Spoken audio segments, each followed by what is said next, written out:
across now live to Charles de Gaulle Airport, where Greta Thunberg is speaking to reporters. Let's take a listen to what she has to say. On international waters, we were illegally attacked and kidnapped by Israel and taken against our will to Israel, where we were detained. And then some of us deported, some are still there. There are very big uncertainties because it was quite chaotic and uncertain. So I don't really know what's going on. I haven't had a phone for many days, and What were the conditions for you over the last few hours? They were absolutely nothing compared to what people are going through in Palestine, especially Gaza right now.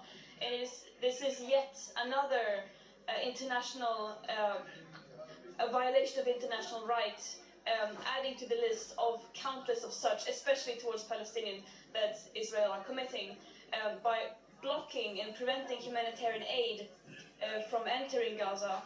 That is illegal. How did the Israelis treat you? They sort of giving out sandwiches on their social media? Yeah, they probably have posted lots of PR stunt videos. As I said, I have not seen anything. But they did an illegal act by kidnapping us on international waters and against our will, bringing us to Israel, keeping us in the bottom of the boat, not letting us getting out and so on. But that is not the real story here. The real story is that there is a genocide going on in Gaza and a systematic starvation following the siege and blockade now, which is leading to food, medicine, water that are desperately needed to get into Gaza is prevented from doing so. But of course, there are many attempts like this mission, both by sea and land, to break that siege and open up a humanitarian corridor. Can I ask you, did you said you had no contact at all with any of your other colleagues from the boat when you were detained? Is that what you said? No, that's not what I said. I was just mainly speaking. I don't really know what's going on because I don't know what's going on with the others. Are you worried No, about? I wasn't able to say goodbye. Are you worried about the others? That they might be detained? Yeah, I'm very worried about them. We heard many different messages pointing towards that they would not make it easy. And there were troubles with being able to see lawyers. So I'm very much calling for their immediate release and calling for everyone who can to mobilize to their governments and other ways to demand their immediate release. And of course to demand not only humanitarian aid being let into Gaza, but also a ceasefire, but most importantly an end to the occupation and an end to the systemic oppression and violence that Palestinians are facing on an everyday basis. Are you disappointed you didn't manage to break the blockade? I don't know if disappointed is the right word. This is a continued violation of international law and war crimes that Israel are systematically committing against Palestinians by not letting aid come in, by starving people and mass slaughtering in every possible way during a live-streamed, full-blown genocide that the world is watching. How do you feel about European governments and their position and what they're doing or not doing? Yeah, both in our case, their silence was complicity with Israel's illegal actions, but most importantly, their complicity in the genocide that's going on now by sending aid, by sending military and financial support to Israel. They are also part of the killings of Palestinians. There's a conference coming up at the UN. France is thinking of recognizing the state of Palestine. How do you feel about that? It's the very, very bare minimum. Of course, welcome, but we need so much more than that. When there's even a risk of genocide happening, we have a duty to prevent that from happening. And right now, we are so far gone beyond that stage. It is. There are no words to describe the betrayal that is happening every day by our own governments. You were made the choice. You were offered the choice to return straight away, or for leaving Israel. Can you tell us? You chose to leave Israel straight away. We've been told that people were forced to sign papers in which they recognized they'd entered the country illegally. Did that happen for you? I did not recognize that I entered the country illegally. I made it very clear in my testimony that we were kidnapped on international waters and brought there against our own will into Israel. What did Israeli authorities say to you? What did Israeli authorities say were the reasons for your detention and arrest? Many different things. Did you have to sign a place before leaving Israel? Well, depends on what you're referring to. There were talks about some of the colleagues that had to sign papers. I know you organized, but you did what you meant. Yeah, I did not sign that. Why would I? What did you achieve from your mission? This was a mission of trying to, once again, the Freedom Flotilla Coalition has been continuously sending boats aiming to break the siege and open up a humanitarian corridor since 2008. And this was one of those missions, and right now, more important than ever, because of the siege and because of the systematic starvation of over 2 million people and the full-blown live stream genocide.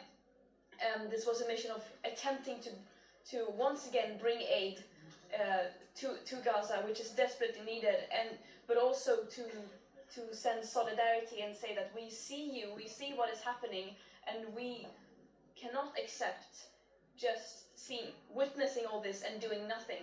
That can never be an option. I'm terrified at seeing how this extremely deadly passivity and silence is all over the world, leading to so many deaths. Your opponents and in Israel accuse you of moral grandstanding. Can you elaborate? That you're doing this for the cameras, the effect. Well, that is very ironic coming from them, since you just described them doing the PR stunt of them handing out sandwiches or whatever. But this is our last boat that we were attempting to go on this mission with a month ago, and was a much larger boat with, of course, could fill much more aid. That was bombed twice, and all the evidence strongly points towards Israel. So we made this trip with a smaller boat and a smaller crew because that's all that we had, because they bombed the last boat. And as I said, this is about bringing as much humanitarian aid as we possibly could, while also sending a message of solidarity and hope, telling Palestinians that we stand behind you in this struggle, and we are joining the global uprising of people demanding an end to the oppression and decolonization, not just in the metaphor. So that's... The aid you agreed was symbolic, it was tiny. Huh? The aid you agreed was As symbolic. I said, the other boat was bombed. Are you Greta, going what to you try this planning to again? do in days and weeks to come? As you can see, I'm desperately in need of a shower and sleep. But what is certain is that we will not stop. We are going to continue to try to do everything we can, because that is the promise that we have given to Palestinians, that we are going to try every single day, in every way that we can, keep trying to demand an end to the atrocities that Israel is doing. Will you try to break the blockade in some way again, by boat or another method? There will be a march to Gaza happening in the coming week, I think, of people trying to come to the Rafah border, which is yet another attempt to break the siege. So this is definitely not the end. This is going to continue, of course. I don't, which is very worrying, because people were not being treated well. I was not able to say goodbye to people, and I don't know what's happening, and there were many issues. When you say they're not treated well, what do you mean? Well, Could you elaborate for us?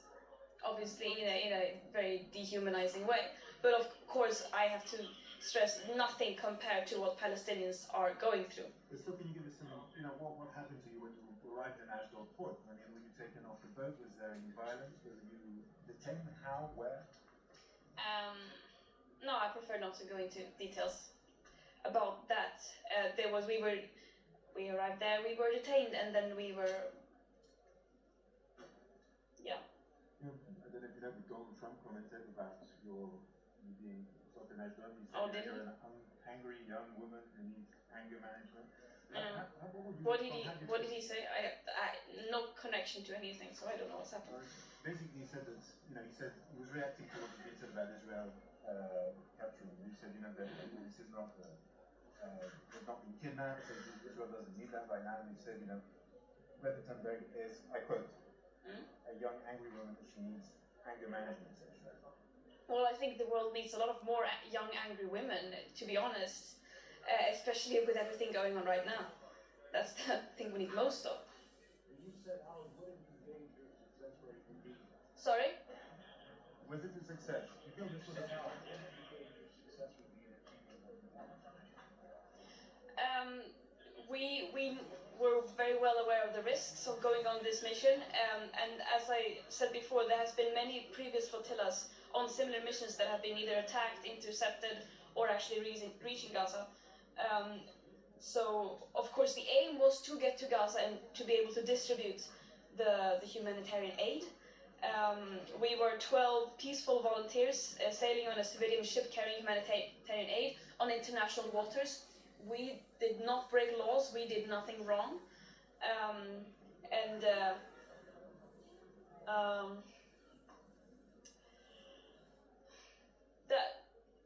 The point is that whatever the odds are, we have to keep trying. Because right now, when you look at the state of the world, everything feels meaningless. But unless you try to do everything you can, that's when we lose our hope, not? Let's understand the context. Why are you free today and your colleagues still That's a bit unclear. I and some others signed saying that we wanted to go back as soon as we could, not accepting that we entered the country illegally. And some people did not sign that.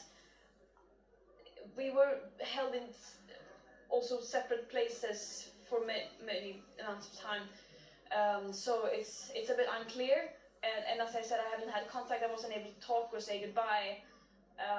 But I do know that there were major issues with people actually getting to talk to lawyers. Yeah. Huh?